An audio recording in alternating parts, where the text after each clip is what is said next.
Hello, history classes. It's Mrs. B again. Here we are on what would be Friday's notes. So what you should have done already is print out or write up in your notebooks or on a piece of notebook paper, whichever was best for your situation. Have your notes prepared and in front of you. They should say at the top, British General Burgoyne's plan. Okay, that's how we know we're on the same page. And we're going to just jump right into it again. Yesterday's notes, we had left off with George Washington fighting the Hessians in Trenton. So now we know he's in that general vicinity. We're now looking at British General Burgoyne, John Burgoyne. He has a plan that he thinks is going to give the British a quick victory over the American colonists. And what his idea was to cut off the New England states or the New England colonies from the rest of the colonies. So New England is our first blank. And I want you to think back when we first went over the 13 colonies or some of our original lessons. We did the map on the 13 colonies. I want you to picture where they are. So you're talking the northernmost colonies of the 13. They're going to be colonies like New Hampshire and Massachusetts, Rhode Island, Connecticut. They are going to be basically above New York. Okay, so they are the northernmost. I guess he thinks that if he can cut them off, that he will have success in a quick British victory. How is he going to do this? What's the plan? He wants to drive forces toward Albany, New York. That's our next blank. Albany, comma, then New York. He wants to drive forces towards Albany, New York from 3 directions. So here on your notes, I basically tried to set up what that would be like. You're going to have troops coming in from the north, you're going to have troops coming in from the west, and you're going to have troops coming in from the south, all convening here on Albany, New York.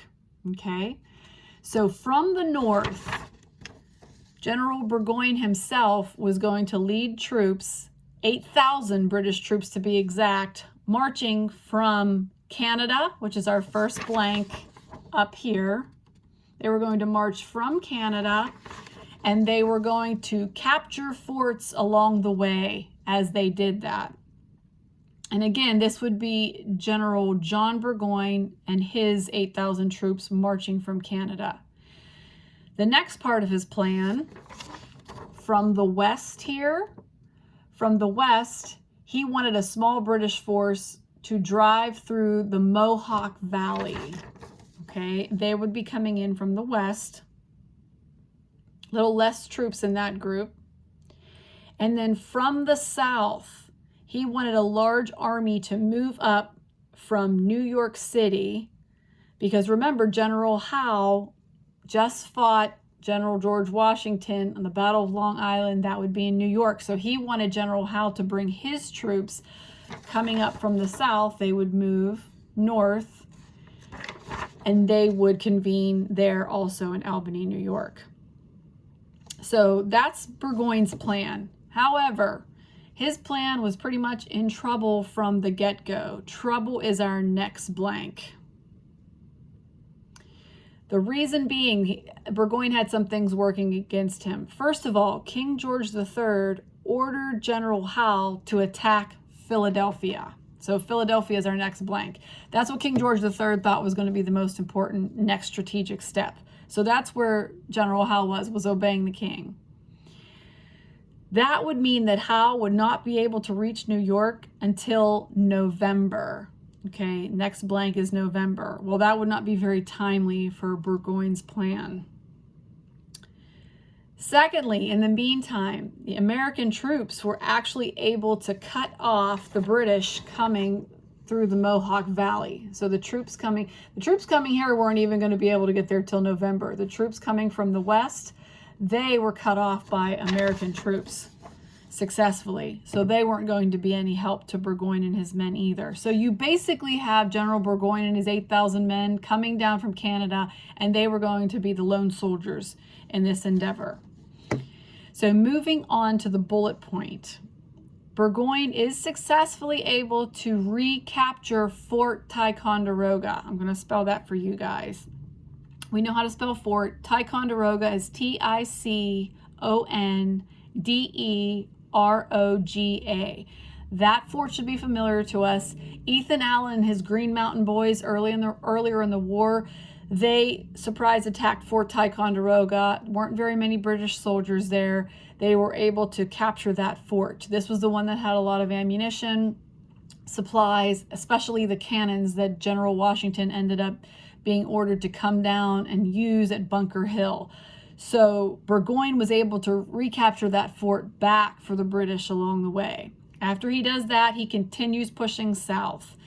Unfortunately for Burgoyne, though, his supplies were running low. So supplies is the next blank. That's detrimental when you're talking about needing ammunition, needing food to feed your troops, and so on. You can't fight without basically, at least fight well without full stomachs and ammunition and artillery and things like that. So that was going to work against him. September 1777, as Burgoyne is pushing south, American General Horatio Gates, I will spell that also, Horatio, Horatio,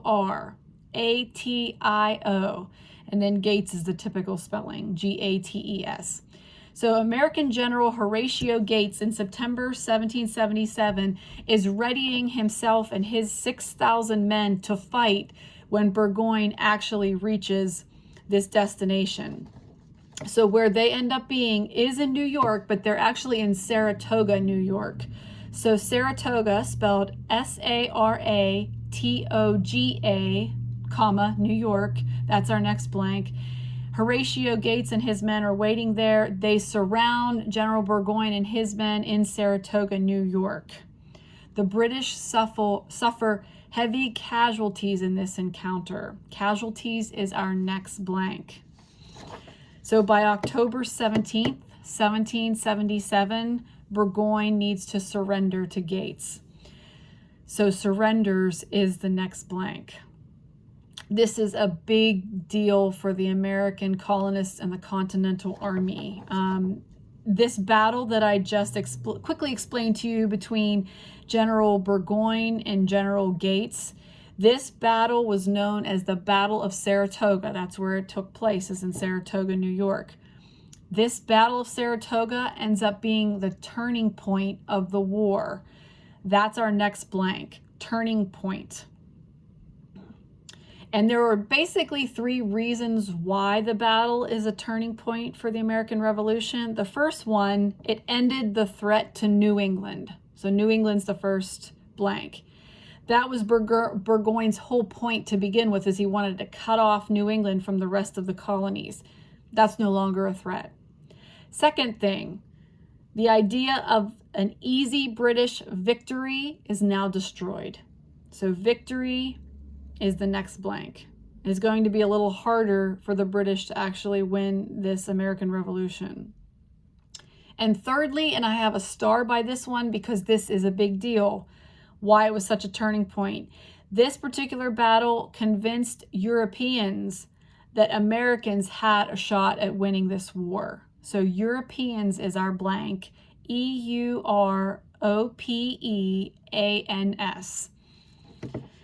In particular, the Europeans that were watching this from afar and now being convinced that the Americans had a chance were the French.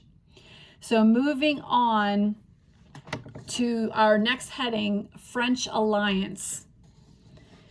The French are watching from afar, and France is now eager to weaken Britain. I mean, they've always had their different rivalries, so this opportunity to weaken Britain, they wanted to snatch it up. Weaken is our next blank. So what they did was, at first, they secretly helped Americans with money and arms. So they were going to help arm them, and they were going to give them money for what they needed to do. So those are our two blanks kind of off to the side here with these arrows. Money and arms is what the French were first secretly providing the Americans with. Next bullet point, February 1778, France and Americans end up forming an alliance. Alliance is our next blank. An alliance is defined as a formal agreement between two powers to work together toward a common goal. France was actually then, and I have this star just because it's a fact, France was the first nation to then actually sign a treaty with the United States. So treaty is our next blank. Alliance, then treaty. And with France joining the fight now, the fighting is going to be occurring on many fronts. Fronts is our next blank, meaning that all of the fighting was not just going to happen in North America.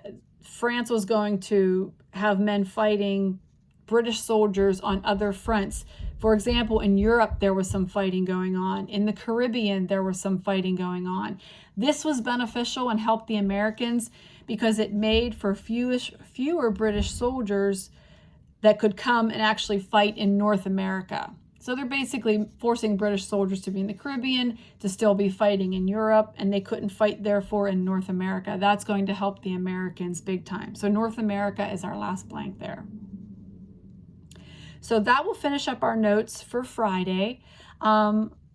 If all goes as planned, then I will see you guys in class for in-person learning on Monday, and we'll pick up from there. If something should change, then obviously we would all be notified, and we'll pick up with remote learning on Monday, but we're hoping for in-person learning come Monday. So you guys all have a good weekend, and I will see you very soon.